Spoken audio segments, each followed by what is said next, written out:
laboratorium forensik Bareskrim Polri itu laboratorium tidak punya harga diri, suka memanipulasi, rusak, kotor, ya, karena hasilnya berdasarkan pesanan. Ya, polisi setannya siapa? Yaitu Tito Karnavian. Berikut polisi setan lainnya siapa? Krisnamurti. Yang polisi setan lainnya, kepala laboratorium komputer forensik itu Muhammad Nual Azhar.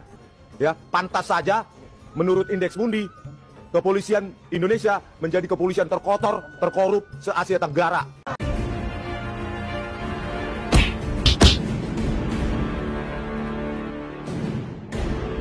Assalamualaikum warahmatullahi wabarakatuh. Selamat pagi semuanya, sahabat-sahabat dimanapun juga berada. Rismond Suhanipar betul-betul kewalahan ya, dan akhirnya setelah sibuk kesana kemari kampanye sampai kemudian menggiring opini untuk bagaimana isu ini tersosialisasi dengan baik sampai pada tingkat internasional, tetapi sepertinya tidak mendapatkan balasan apa-apa sebagaimana yang dikeluarkan beberapa hari yang lalu, mulai dari Amnesty International sampai beberapa presiden pun juga dihubungi katanya atau diberikan laporannya. Nah, kali ini kembali ke dalam negeri berjuang menemui Kompolnas. Ya tentu apalagi kalau tidak bicara soal bagaimana dia merasa dikriminalisasi. Dan anehnya ketika seluruh argumentasinya gagal, dia kembali melakukan satu pernyataan yang hemat saya ini sudah sangat kurang ajar dan betul-betul mendegradasi lembaga negara kita, yakni ini Kepolisian Republik Indonesia. Itulah yang sedang dipertontonkan oleh Rismond Suhanipar ini. Setelah berkali-kali upaya membuktikan ijazah mantan Presiden Jokowi palsu itu kandas, tanpa hasil, India beralih strategi yang menurut saya ini strategi yang sangat primitif dalam propaganda, meneriakkan fitnah dan mencaci institusi negara secara brutal. Alih-alih mengedepankan bukti, Rismond justru memilih kamera dan mikrofon sebagai senjatanya. Itulah yang dilakukan oleh Rismond Suhanipar.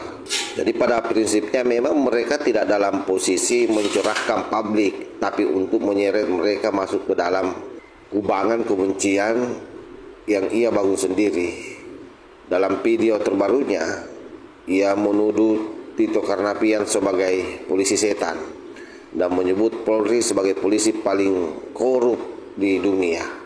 Tentu pernyataan ini bukan hanya sembrono, tapi merupakan delusi publik yang sangat berbahaya. Saya tunjukkan kepada Kompolnas yang mengawasi kinerja kepolisian yang seharusnya melaporkan langsung kepada Presiden, bukan kepada Jokowi ya. Semoga laporan aduan kami ini bukan dilaporkan kepada Jokowi di Solo karena dia sudah mantan. Harusnya aduan kami itu dilaporkan kepada Presiden Prabowo Subianto. Bahwa saya tunjukkan tadi ya, laboratorium forensik Bareskrim Polri itu laboratorium tidak punya harga diri, suka memanipulasi, rusak, kotor ya, karena hasilnya berdasarkan pesanan. Salah satu kasus dari sekian banyak, salah 3 kasus Vina Cirebon, kasus KM50, kasus Jessica Wongso terutama ya. Polisi setannya siapa? Yaitu Tito Karnavian. Berikut polisi setan lainnya siapa? Krisnamurti yang sekarang menjabat Dirtipidum, Kadip Pintar. Terus sekarang polisi setan lainnya, kepala laboratorium komputer forensik itu Muhammad Nual Azhar. Ya, kasus Jessica pangkatnya masih AKBP, sekarang sudah Brigjen.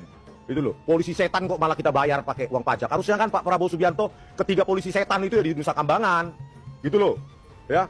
Makanya kami meminta kepada Kompolnas untuk mendukung atau mendorong diadakannya RDP, rapat dengar pendapat, supaya kita bongkar ini bobroknya laboratorium forensik Bareskrim Polri. Sembari kita berikan usulan agar laboratorium forensik itu tidak dibawa di dalam struktur kepolisian. Dia harus di luar. Dia harus independen supaya hasilnya tidak diatur-atur sesuai dengan keinginan para jenderal-jenderalnya. Ya, karena apa? Penegakan hukum di Indonesia dimulai dari hulu, yaitu kepolisian. Hulunya kepolisian lagi, hulu dari hulu adalah laboratorium forensik. Bayangkan, kalau hasil laboratorium forensik yang sudah dimanipulasi dipakai oleh jaksa dalam penuntutan, dipakai oleh hakim dalam pertimbangan keputusannya, mau jadi apa Indonesia ini? Ya, pantas saja menurut Indeks Mundi kepolisian Indonesia menjadi kepolisian terkotor, terkorup se-Asia Tenggara. Kalau menurut saya pribadi, kepolisian Indonesia adalah kepolisian terkotor, terkorup sedunia. Oleh karena itu Pak Prabowo Subianto rakyat sangat berharap pada Anda untuk membenahi secepat-cepatnya, ya, secepat-cepatnya dalam tempo sesingkat-singkatnya menjelang Indonesia merdeka tanggal 17 Agustus 2025, ya, tanggal 7 hari ini. 10 hari lagi tunjukkanlah, ya, bahwa Pak Prabowo Subianto adalah presiden yang merdeka. Merdeka dulu, Pak, dalam memilih Kapolri, Jaksa Agung, menteri-menteri yang menjadi limbah dari Jokowi. Baru kita bisa merayakan 17 Agustus. Kalau presidennya saja tidak merdeka, maka rakyatnya pasti belum merdeka.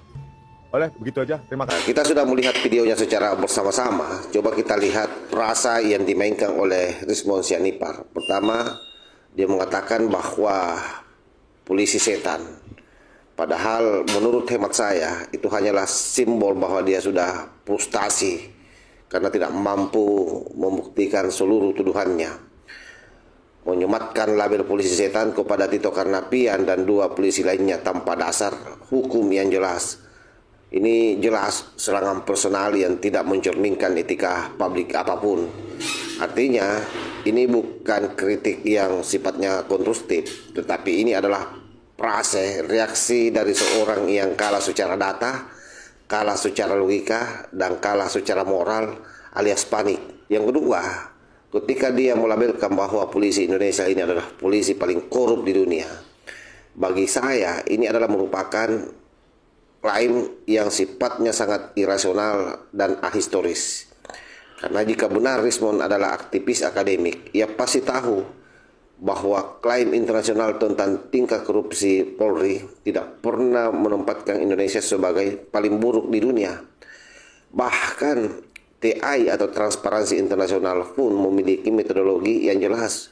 Bukan sembarang lontarkan kata-kata seperti yang dilakukan oleh Rizmon. Jadi tuduhan ini tidak didasarkan pada data, hanya didorong oleh dendam dan kebencian yang akut.